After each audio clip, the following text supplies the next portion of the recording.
Hello everybody, my name is Isaiah the Yonko, and today I want to do a quick thought experiment with you. You see, lately I have been getting a lot of stuff on not only my YouTube feed but my TikTok feed about sexualization, or at least fan service in anime. Now, fan service can mean a lot of things, but when you talk about anime, it's usually stuff like, you know, when a girl's tits like bounce or whatever, like, you know what I mean. However, I really hate this debate so much. I always hated the idea of people saying, well, fan service is wrong and fan service is right, because either way, there is a sexist bias being applied to these debates that it just doesn't sit right with me. I'm not saying that you're sexist if you don't like fan service, or if you do, you'll see that it really doesn't matter if you do or don't when you watch my video all the way through. So please, before you even comment anything, just watch the video. And that's where I'm gonna come back with that thought experiment I asked.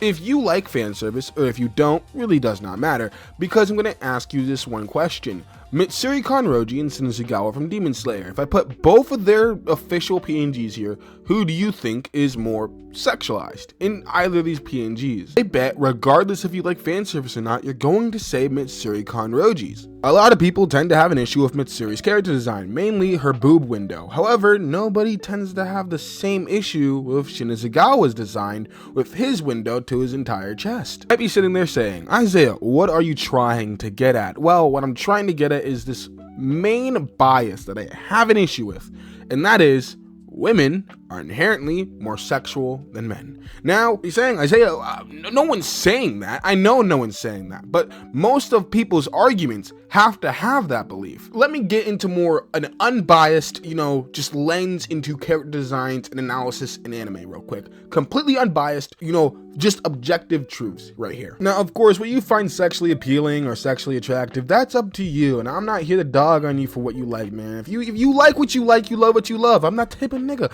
But I'm looking at things from an objective, biological lens. We have to look at stuff that are considered secondary sexual characteristics. You might be wondering, Isaiah, what the fuck is even that? Well, listen, the reason why I'm bringing this up is because it's usually agreed upon that the way you sexualize a woman in anime, at least, is stuff like a bigger bust, slim waist, bigger bottoms. But if that's how you sexualize women, then how would you sexualize men? Now, already asking this question, this is how you pretty much, that's the whole thesis of this video. If you can sexualize a woman, how do you sexualize a man? If you can't sexualize a man, then you're saying women are inherently more sexual than men. So how would you sexualize a man? Well, it's very simple. The curviness in women equivalates to the muscles in men. When looking at secondary sexual characteristics from an outside physical perspective, you'll see that, females would have breast development or wider hips, stuff like that applies to the curviness, and men have muscle growth, deeper voice, Adam's apples, facial hair even sometimes. So the way you would sexualize a woman that we've all agreed upon is curviness has to be muscles for a man. But then we get to a certain conversation that's just so stupid. Now, a lot of other YouTubers have tackled this topic and pretty much debunked this topic better than I'm ever going to be able to. So I'll even show the YouTuber who directly influenced me.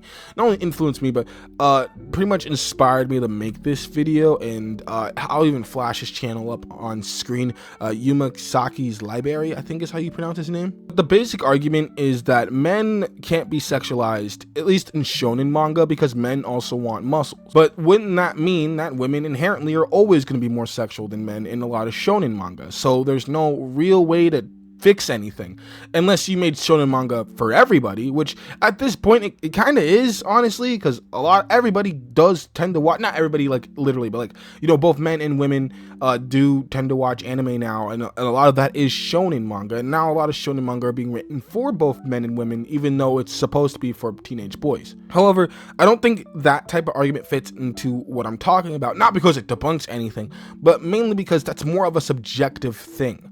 When I'm talking about objectively things that would make both sexes sexual, just because a man also wants muscles does not mean that that thing cannot be sexual. Muscles can still be sexual despite the fact that men also would still want them. Do you see where I'm getting at? I might make a whole video about that topic alone, but it is an annoying thing people tend to talk about. But you know what I like to do? A fun thought experiment. I like to use their logic just to show how dumb it is, right?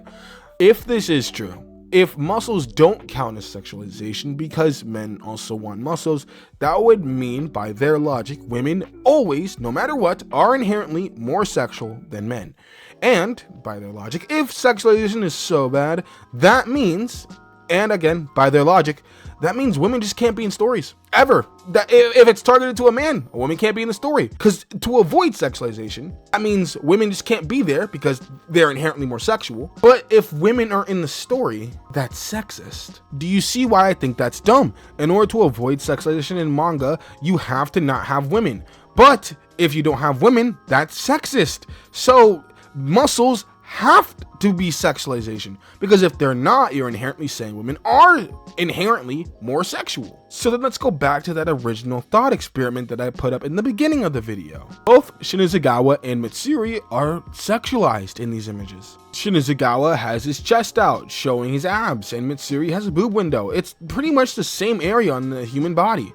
And yet, we are more comfortable complaining about Mitsuri's character design, but not Shinizugawa's. We're more comfortable complaining about a scene where we see a woman's boobs bounce, but not when a man's chest flexes.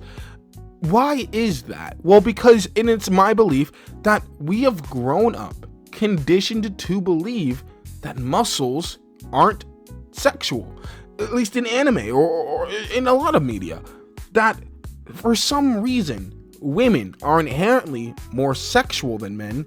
Therefore, they're the only gender that can be sexualized. And I don't think that's right. That's just not fair. Neither to men or women, actually. So, I just wanted to talk about that. It's been in my mind for so long, because I keep seeing people just complain and complain and complain.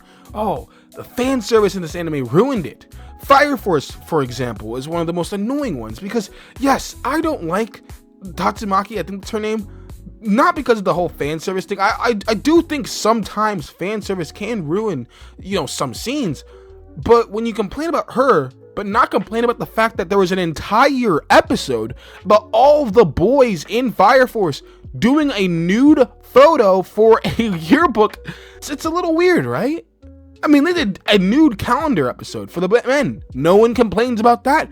But everybody's on Tatsumaki's side. Bro, I was trying to suggest Kill la Kill to my homeboy, and he said, I don't like Kill la Kill because of the fan service, but would happily watch Dragon Ball, an anime that, mind you, men get like half naked every arc from battle damage. But hey, it's fine. Look, I'm not saying women don't get sexualized in anime. That's not what I'm saying. But what I am saying is it does happen to men too, all the time.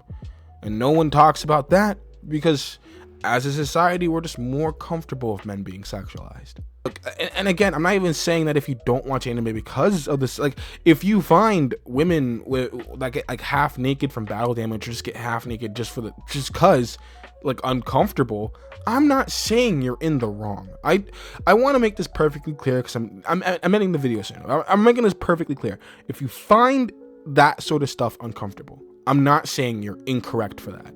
You're not wrong if you think Tatsumaki getting like half naked because of her fucking stupid ass black cat shit. Like, I find that uncomfortable, but I still watch Fire Force. I still find it a little uncomfortable. Yeah, I get that. Especially if it's like to a minor. Tatsumaki's 16.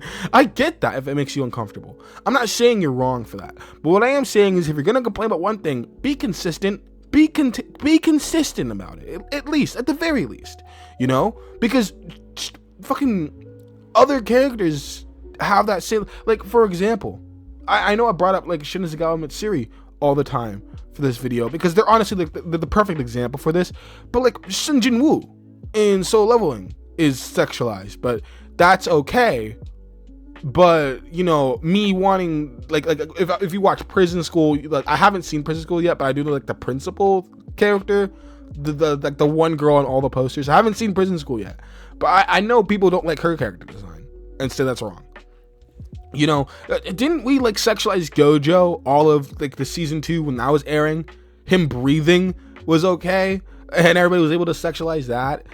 But like, it's different. You know what I mean? Again, if you find those sort of things uncomfortable, if you find sexualization of women uncomfortable, I'm not saying you're in the wrong, but I am saying be more consistent about it. Why can't we? What's the harm? You know, if you're gonna complain about Mitsuri Kanroji's character design, complain about Shinagawa's too. At least you'll be consistent about it. That's all I'm saying. That's all I want. Anyway, that was me yapping into the fucking mic. And I'll see y'all sometime. Bye-bye. Now I'm shaking, drinking all this coffee. These last few weeks have been exhausting.